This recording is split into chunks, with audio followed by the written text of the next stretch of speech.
बिस्मिल्लाहिर्रहमानिर्रहीम। अस्सलाम वालेकुम। आज हम जो टॉपिक पढ़ने जा रहे हैं वो है जनरल रिलेटिविटी से रिलेटेड। जनरल रिलेटिविटी से रिलेटेड एक बहुत ही अहम टॉपिक है जिसका नाम है क्रिस्टोफर सिंबल्स। अब हम थोड़ा इसके बारे में जानेंगे कि ये क्रिस्टोफर सिंबल्स बेसिकली हमें शो किस चीज़ को करते हैं। क्रिस्टोफर सिंबल्स जो हमें बताते हैं वो ये बताते हैं कि किस तरह एक कर्व अपनी स्ट्रेट लाइन से डेविएट कर रहा है। क्या बताते हैं कि how a curve deviate from its straight line।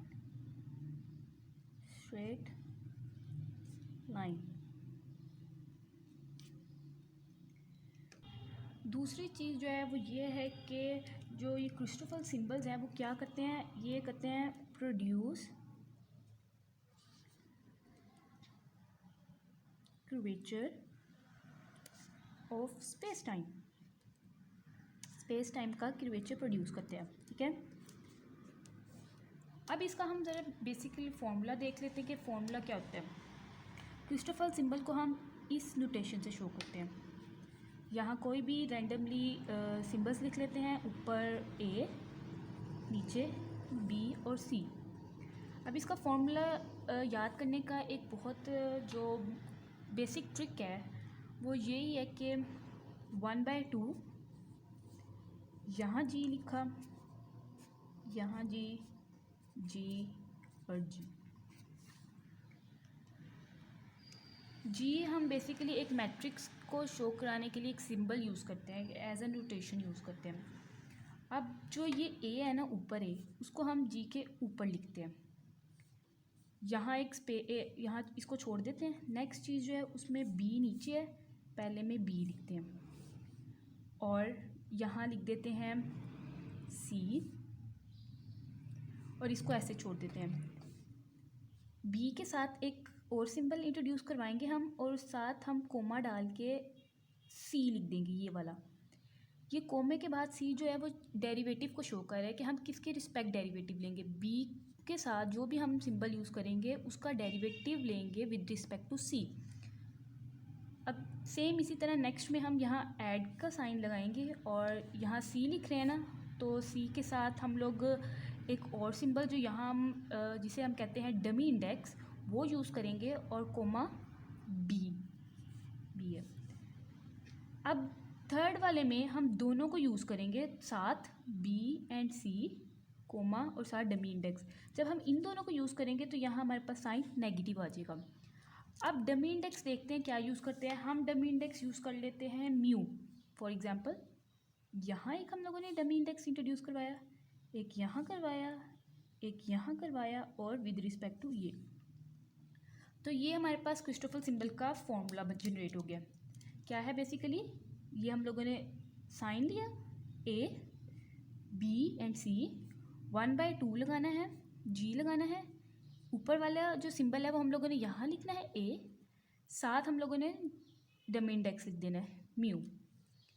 फिर एक और जी लिख के नीचे बी लिखेंगे, साथ हम लोग डमी इंडेक्स लिखेंगे और with respect to C addition का साइन लगाएंगे, जी लिख के सी लिखेंगे और डमी इंडेक्स यू और फिर कोमा के साथ बी।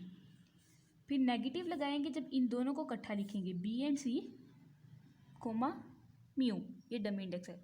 कोमा क्या हमें शो करवा रहा है कि जिसके रिस्पेक्ट हम लोग डेरिवेटिव ले रहे हैं।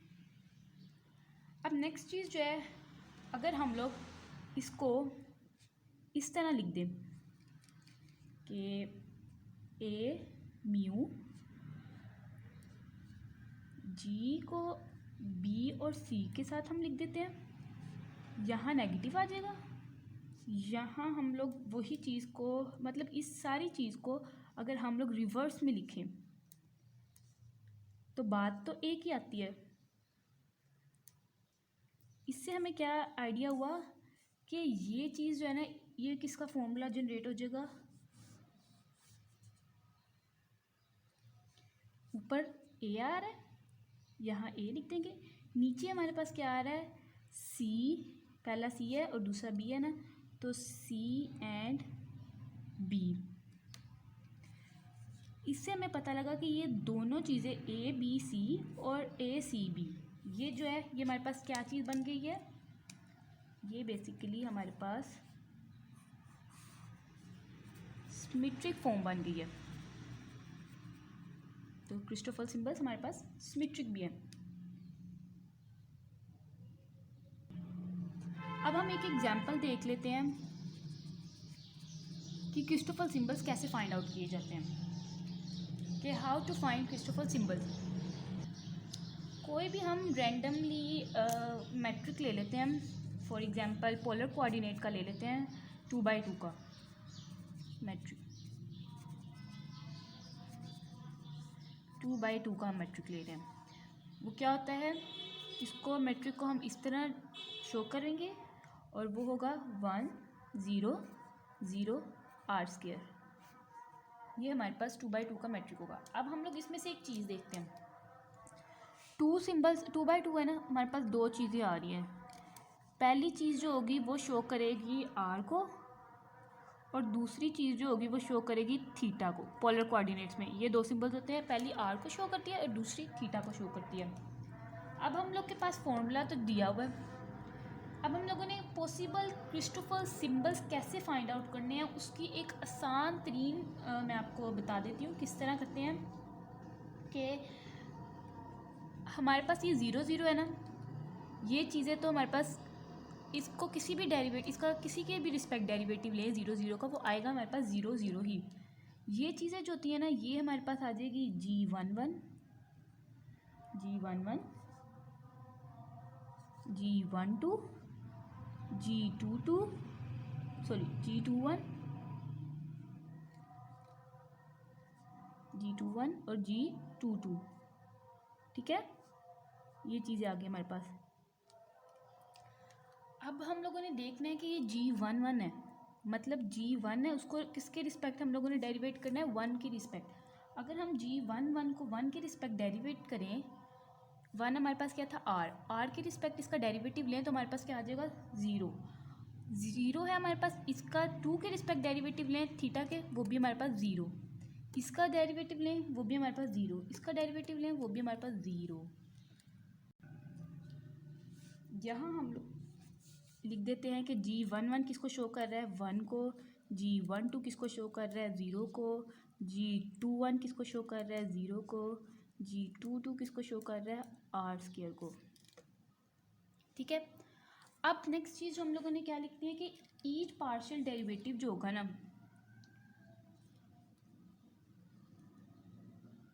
डेरिवेटिव वो विद रिस्पेक्ट टू r और थीटा के होगा, r एंड थीटा।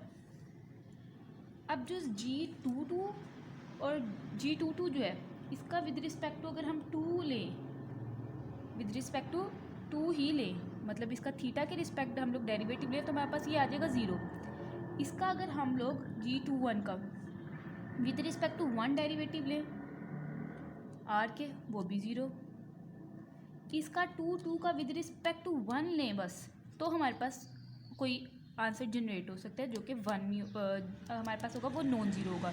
बाकी सब हम लोगों ने चेक किया कि 1 का विद रिस्पेक्ट टू r लें तो 0, 1 का विद रिस्पेक्ट टू थीटा लें 0, 0 का विद रिस्पेक्ट टू r लें तो 0, 0 का विद रिस्पेक्ट टू थीटा लें 0। यहाँ पे भी सेम r की रिस्पेक्ट लें या थीटा के रिस्पेक्ट लें, 0 आंसर आएगा।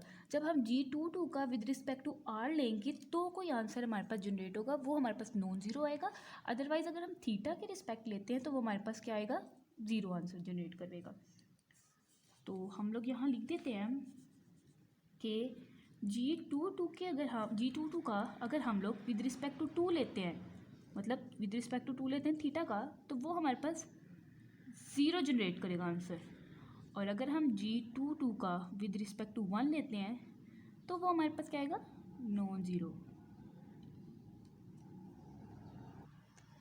अब हम लोगों ने ये देखा कि सिर्फ ये चीज़ जो है ये जनरेट करवा रही है नॉन ज़ीरो। अब इससे हर पॉसिबल क्रिस्टोफर सिंबल्स हम निकालेंगे, वो किस तरह निकलेंगे। अब वो देखते हैं हम किस तरह लिखते हैं। 2 2 1 है ना। अब हम लोगों ने इस 2 2 1 को किस तरह किस किस वे में हम लिख सकते हैं। हम 1 को यहाँ लिख सकते हैं, 2 को यहाँ लिख सकते हैं, हम 2 को यहाँ लिख सकते हैं, 1 को यहाँ लिख सकते हैं और ये 2 आ जाएगा।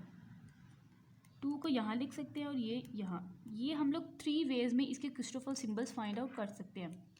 ये 2 1 और 1 2 जो है ये दोनों तो सिमेट्रिक है। हम लोगों ने ऊपर लिख दी कि दोनों का आंसर हमारे पास सेम आएगा, सिमेट्रिक है। तो हम लोग एक ये फाइंड आउट कर लें तो ऑटोमेटिकली हमारे पास ये भी आ जाएगा। अब हमें बेसिकली 2 ही क्रिस्टोफर सिंबल्स फाइंड आउट करने पड़ेंगे, ये और ये। फाइंड हम लोगों ने 3 करने हैं, लेकिन अगर हम ये फाइंड आउट कर लेंगे तो सिमेट्रिक होने की वजह से इसका भी आंसर हमारे पास जनरेट हो जाएगा। अब हम लोग सबसे पहले ये फाइंड आउट करते हैं 1 2 2 का। 1 2 2 का फाइंड आउट करने के लिए फॉर्मूला लगाएंगे 1 2 2 के लिए। 1/2 1 2 2 के लिए क्या करेंगे, 1/2 जी लिखेंगे। ऊपर हमारे पास 1 है तो यहाँ हम लोगों ने 1 लिखना है। कोई भी डमी इंट्रोड्यूस करवाना है हम लोगों ने म्यू, ठीक है। अब यहाँ पे जी लिखेंगे, 2 लिखेंगे, म्यू लिखेंगे with respect to 2 plus 2 dummy और विद रिस्पेक्ट टू 2 नेगेटिव। यहाँ हम लोग जब 2 लगाएंगे दोनों को इकट्ठे लिखेंगे तो हमारे पास नेगेटिव साइन आएगा विद रिस्पेक्ट टू म्यू। ये हमारे पास फॉर्मूला आ गया उसका, क्रिस्टोफर सिंबल्स 1 2 2 का किस तरह फाइंड आउट करना है। नेक्स्ट चीज़ जो हम लोगों ने देखनी है वो ये देखनी है कि ये जो म्यू है इस पे हमारे पास 2 थे ना सिंबल्स, 1 था और 2 था, मतलब आर और थीटा। अब आर और थीटा को हम लोगों ने यहाँ पुट करना है। म्यू पे को हम लोगों ने पहले 1 पुट करके देखना है और म्यू को फिर हम लोगों ने 2 पुट करके देखना है। जब हम लोग 1 पुट करेंगे तो क्या आएगा, 1 1 जी 2 1, जहाँ जहाँ म्यू होगा वहाँ हम लोगों ने 1 लगा देना। 2 1 2 नेगेटिव 2 2 1 प्लस 1/2 जी 1। अब 2 पुट कर देंगे इसकी जगह, जहाँ जहाँ म्यू होगा वहाँ हम लोगों ने 2 लगा देना है।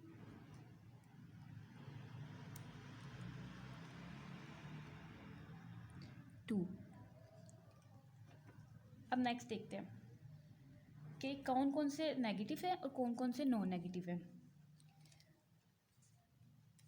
ये चीज़ G11 हम लोगों ने देखा था कि ये जो होता है हमारे पास GAB, इसको हम कहते हैं मीट्रिक। और अगर हमारे पास G ऊपर आ जाए तो ये हो जाता है हमारे पास इन्वर्स, मीट्रिक का इन्वर्स आ जाता है। G11 है ना, ऊपर आ गया तो ये क्या हो जाएगा, हमारे पास इन्वर्स हो जाएगा। अब G11 देखिए हमारे पास क्या था, G11 ये 1 है, 1 का इन्वर्स लेंगे क्या हो जाएगा 1/1। तो 1/2 1/1 जो होगा वो ऑलरेडी 1 ही होता है, इसलिए ऐसे लिख देंगे। 2 1 का विद रिस्पेक्ट टू 2 हमारे पास 2 1 क्या है, ये 2 1 का अगर हम विद रिस्पेक्ट टू 2 लें थीटा के अकॉर्डिंगली, इसका डेरिवेटिव लें तो 0 आ जाएगा। ये 0 हो गया, हम लोगों ने यहाँ लिख दिया 0। एडिशन 2 1 का विद रिस्पेक्ट टू 2, 2 1 का विद रिस्पेक्ट टू 2 थीटा के अकॉर्डिंगली ले तब भी हमारे पास आंसर 0 ही जनरेट होगा। यहाँ पे भी हम लोगों ने 0 लिख दिया। नेगेटिव 2 2 का विद रिस्पेक्ट टू 1, 2 2 हमारे पास क्या है, ये 2 2 का विद रिस्पेक्ट टू 1 अगर हम लें आर के तो कोई आंसर जनरेट होगा। हम लिख देंगे 1 क्या है हमारे पास, आर था ना, तो ये हम लोगों ने बता दिया, सॉरी ये हम लोगों ने बता दिया कि 1 हमारे पास क्या है, आर। तो विद रिस्पेक्ट टू आर लेना है हम लोगों ने, G22 प्लस 1/2 1 2 क्या हमारे पास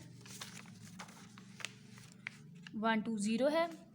अगर हम लोग 0 का इन्वर्स लें तो 1/0 विच इज़ इन्फिनिटी, वो तो पॉसिबल ही नहीं है, इसलिए हम इसको ऐसे ही रन देते हैं। बाकी अगर हम लोग देखें तो 2 2 का विद रिस्पेक्ट टू 2 लें तो हमारे पास 0 आ जाएगा, 2 का विद रिस्पेक्ट टू 2 0 आ जाएगा, 2 का विद रिस्पेक्ट टू 2, ये दो चीज़ें कैंसिल हो रही हैं। ये अगर हम लोग लेंगे 0 आ जाएगा, 1/0 0 ये कैंसिल हो जाएगा, 1 आ जाएगा, 1 0 0 आ जाएगा, ये सारा हमारे पास 0 हो जाएगा। दूसरी चीज़ हम देखते हैं, 1/2 यहाँ आ जाएगा और ये सब 0 के साथ माइनस इसका हमारे पास क्या था, derivative, partial derivative with respect to R. किसका लेना है हम लोगों ने, आर स्क्वायर का। आर स्क्वायर का पार्शियल डेरिवेटिव लें तो हमारे पास क्या आएगा, इस पर हम लोग पावर रूल लगाएंगे, -2r ये आ जाएगा। ये 2 से कैंसिल, तो आंसर हमारे पास क्या आ गया, -r। 1 2 2 हमारे पास का आंसर आ गया -r। अब सेम इसी मेथड को अप्लाई करते हुए हम लोग दूसरा क्रिस्टोफर सिंबल फाइंड आउट करेंगे, जो कि है 2 2 1।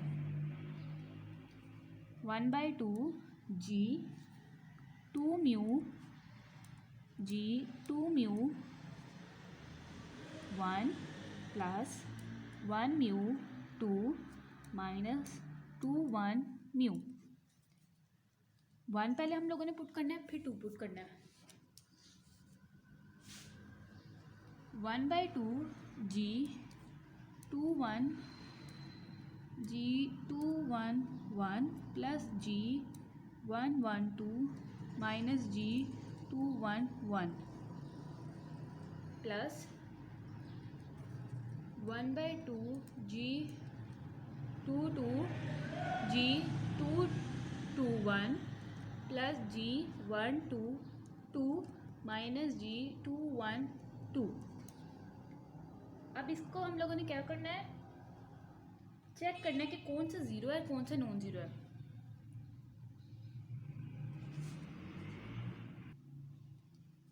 टू 1 देखते हैं, हमारे पास 2 1 क्या था, ये 0 है, 1/0 0 आ जाएगा। मतलब इसका तो कुछ हम कर ही नहीं सकते, ये टर्म्स अगर 0 हो जाती है तो सारी टर्म्स हमारे पास 0 हो जाएंगी, इसलिए हम इसको छोड़ देते हैं। ये पॉजिटिव और नेगेटिव कैंसिल हो जाएगा, ये 1 1 बच जाएगा। 1 1 का अगर हम 2 के साथ डेरिवेटिव ले, हमारे पास 1 1 g 1 1 जो है वो 0 है, तो वो ऑटोमेटिकली 0 जनरेट करवा देगा। तो ये पूरी टर्म हमारे पास क्या आ जाएगी, ये पूरी टर्म हमारे पास 0 हो जाएगी।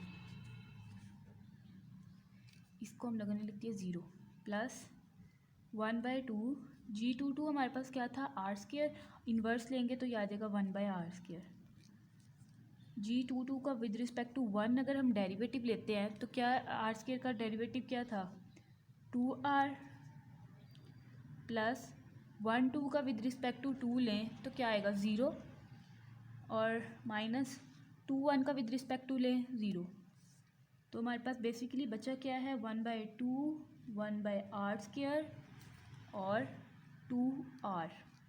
ये 2 2 से कैंसिल, ये r r से कैंसिल, और हमारे पास आंसर बचा 1/r, और ये आ गया 2 2 1। अब हमें पता था ये सिमेट्रिक है, तो तीसरा वाला इसका आंसर जो 2 1 2 जो होगा उसका आंसर भी यही आएगा। तो बेसिकली हमारे पास ये क्रिस्टोफर सिंबल्स फाइंड आउट हो गए, एक ये है और ये 2, इनके आंसर आ गए। तो 3 क्रिस्टोफर सिंबल्स हम लोगों ने फाइंड आउट कर लिए हैं। ये एक बहुत ही बेसिक टेक्निक थी क्रिस्टोफर सिंबल्स फाइंड आउट करने के लिए। नेक्स्ट वीडियो में हम इंशाल्लाह किसी कोई दूसरी एग्जांपल ले लेंगे, जैसे स्फेरिकल कोऑर्डिनेट ले लेंगे, और फिर उनको देखेंगे कि वो किस तरह हम लोग फाइंड आउट कर सकते हैं। थैंक यू सो मच, अपना बहुत ख्याल रखिएगा। अल्लाह हाफिज़।